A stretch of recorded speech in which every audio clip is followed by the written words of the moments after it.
ایک ملک ہے اور اس کی حدود تقریباً معین ہے. مصر کے نام سے ایک ملک ہے اور اس کی حدود تقریباً معین ہے. تو ان دونوں ملکوں کو اور بہت سے ملکوں کو ایک طرح کا ہسٹوریکل سینکٹیٹی انہیں حاصل ہوتی ہے. چنانچہ آپ کو معلوم ہے کہ ماضی قریب میں چین کے بہت بڑے علاقے پر کافی طویل عرصے تک جاپان قابض رہا، لیکن یہ نہیں ہوا کہ وہ چین کا وہ حصہ جاپان بن گیا. وہ چین نہیں رہا، چین رہا، جاپان رہا. چین کے ایک حصے پر جاپان قابض رہا. یہ ہے کسی ملک کی ہسٹوریکل سینکٹیٹی. اب ظاہر بات ہے کہ یہ فیکٹر ہمارے پاس نہیں ہے. 60 سال پہلے اس نام کا کہیں وجود نہیں تھا. کسی لغت میں، کسی ڈکشنری میں، کسی کتاب میں، کسی انسائکلوپیڈیا میں اس کا ذکر نہیں. یہ خالص حادث، اور اس کا جو سب سے بڑا مظہر ہے وہ میں آپ سے عرض کر دوں، تکلیف دہ بات ہے. دیکھیے، دو جرمنی کتنے عرصے تک رہے؟ کسی جرمنی نے اپنا نام نہیں چھوڑا، ایسٹ جرمنی، ویسٹ جرمنی. دو یمن کتنے عرصے تک رہے؟ کسی نے یمن کا نام نہیں چھوڑا، شمالی یمن، جنوبی یمن. دو کوریا، دو ویتنام، کسی نے نام نہیں چھوڑا، کیونکہ نام کی ایک گڈ ول ہوتی ہے، ایک ویلیو ہوتی ہے، ہسٹوریکل اس کی ایک قدر و قیمت ہے. ہمارے ساتھ جو حادثہ ہوا وہ دو حادثہ ہوا. مشرقی پاکستان ہم سے علیحدہ ہوتا صرف، یہ بھی حادثے والی بات تھی، صدمے والی بات تھی، لیکن صرف اتنا نہیں ہوا. اس نے اپنا نام بدل دیا، اپنی آئیڈینٹی چینج کر دیا، ماتھے پر سے لیبل اتارا مشرقی پاکستان کا اور خلیج بنگال میں غرق کر دیا. حالانکہ آپ کو معلوم ہے کہ دو بھائی مل کر کوئی کاروبار کریں اور ایک فرم کا نام رکھیں، اگر 20 سال کے بعد وہ علیحدہ ہونے لگیں تو اس نام کی بھی ایک قیمت جو ہے وہ آنکی جاتی ہے. اتنے لاکھ میں اپنے حساب میں شمار کرتا ہوں تو یہ نام میرا، تم نئے نام سے کام شروع کرو، ورنہ تم اپنے کھاتے میں ڈالو تو نام لے لو، میں کسی نئے ایک نام سے کام شروع کروں. مشرقی پاکستانی بھائیوں نے پاکستان کے نام کی یہ قیمت بھی نہیں آنکی، 2 ٹکے کی قیمت بھی نہیں آنکی، اٹھا کر کے دی. بالکل وہ انداز کہ میں باز آیا، محبت سے اٹھا لو پاندان اپنا. رد عمل کے تو یہ انتہا تھی کہ ڈاکٹر کمال حسین نے کہا تھا کہ اگرچہ دنیا میں ہم، اس وقت اس نے شاید غلط کہا تھا لیکن الفاظ اس کے یہی تھے کہ مسلم آبادی کا سب سے بڑا ملک جو ہے وہ بنگلہ دیش ہے، لیکن we won't like to call that Bangladesh should be called a Muslim country. We won't like to be called a Muslim country. اس درجے رد عمل، حالانکہ 1906 میں مسلم لیگ وہیں بنی تھی.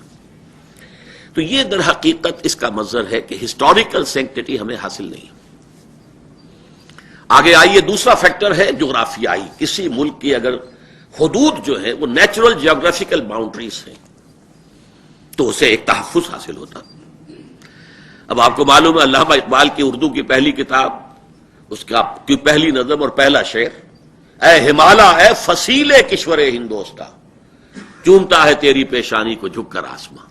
یہ فصیل ہے، رہی ہے، سوائے 1962 کے کہ جو چین کے، وہ اس دور میں آ کر جبکہ ٹیکنالوجی انتہا کو پہنچی ہوئی ہے وہ بات ہی دوسری ہو گئی، ورنہ یہ کہ ادھر سے کوئی حملہ آور جو ہے ہندوستان پہ نہیں آیا. فصیل ہے، بہت بڑی فصیل ہے. اسی طرح کوئی بڑا دریا حائل ہو. یہ چھوٹی سی BRB کینال بیچاری، وہ جو اچانک ایک جوش اور جذبے میں بن گئی تھی 1965 میں، اس نے ہمیں جو ہے وہ حفاظت عطا کی ہے. کوئی تو ہو جغرافیائی، کوئی حد بندی ہو. لیکن جو پاکستان ہم نے بنایا تھا، جسے اب کہنا چاہیے پاکستان دیٹ واز، وہ تو جغرافیے کا ایک عجوبہ تھا.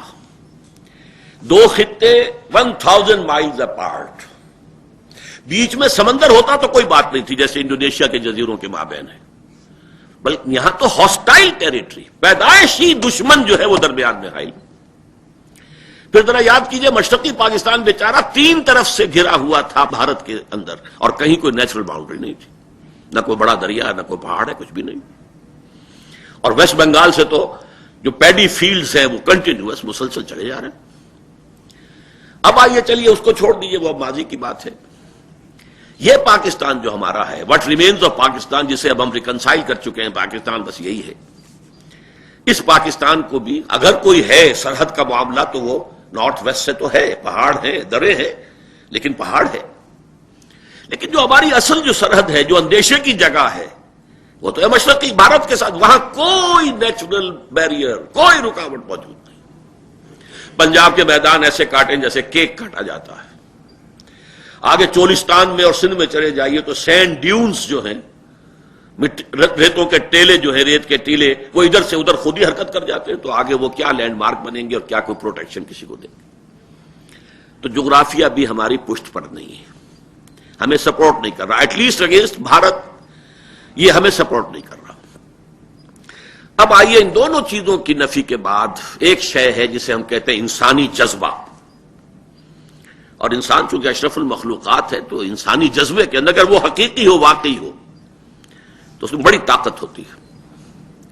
یہ انسانی جذبہ کہ جو کچھ لوگوں کو متحد کر دے، بنیان مرصوص بنا دے، اسی کو علامہ ابن خلدون نے عصبیت سے تعبیر کیا ہے۔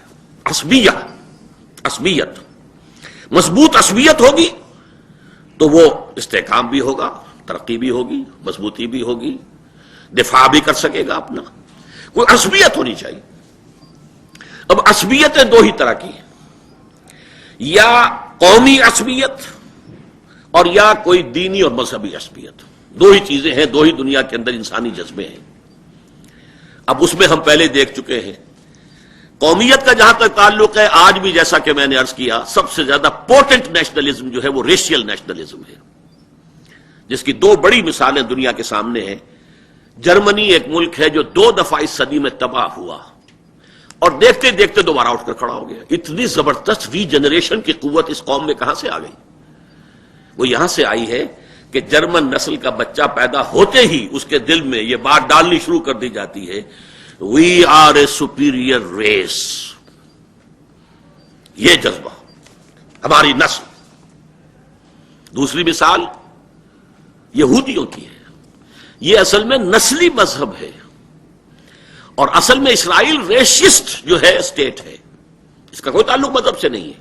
اسی لیے میں نے کہا تھا کہ یہ پاکستان کے لیے صحیح ہے، اسرائیل کے لیے صحیح نہیں ہے۔ اسرائیل تو در حقیقت زائنزم جو ہے وہ تو ریشسٹ موومنٹ ہے، ایک نسلی تحریک ہے، اور اسرائیل جو ہے ایک نسلی ریاست ہے۔ وہ تو بدنام ہو گیا تھا ساؤتھ افریقہ، سب سے بڑی ریاست تو یہ ہے کہ جو نسل کی بنیاد پر قائم ہے۔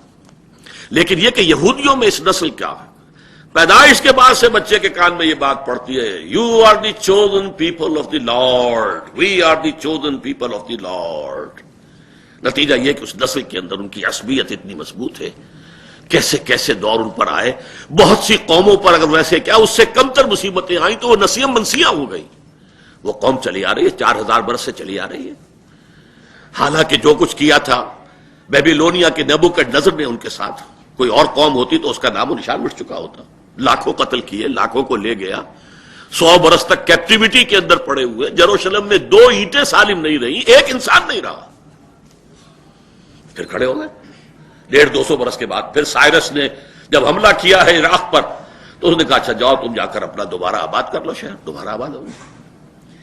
پھر جو کچھ رومنز نے ان کے ساتھ کیا، جو کچھ گریکس نے ان کے ساتھ کیا، 70 عیسوی میں جو کہ رومیوں نے کیا ہے، پھر مسمار کیا، جو سیکنڈ ٹیمپل انہوں نے بنایا تھا، سولومنز ٹیمپل تو ختم ہو گیا تھا 587 قبل مسیح میں نیبوکڈنیزر کے ہاتھوں، وہ سیکنڈ ٹیمپل بنایا وہ بھی ختم، گرا پڑا ہے آج تک، تقریباً 2000 برس سے ریز ٹو دی گراؤنڈ پڑا ہوا ہے، ایک دیوار لیے پھرتے ہیں، ویلنگ وال، جس پہ آ کے کوئی باتم کرتے لیتے ہیں، اللہ اللہ خرص اللہ کچھ بھی نہیں۔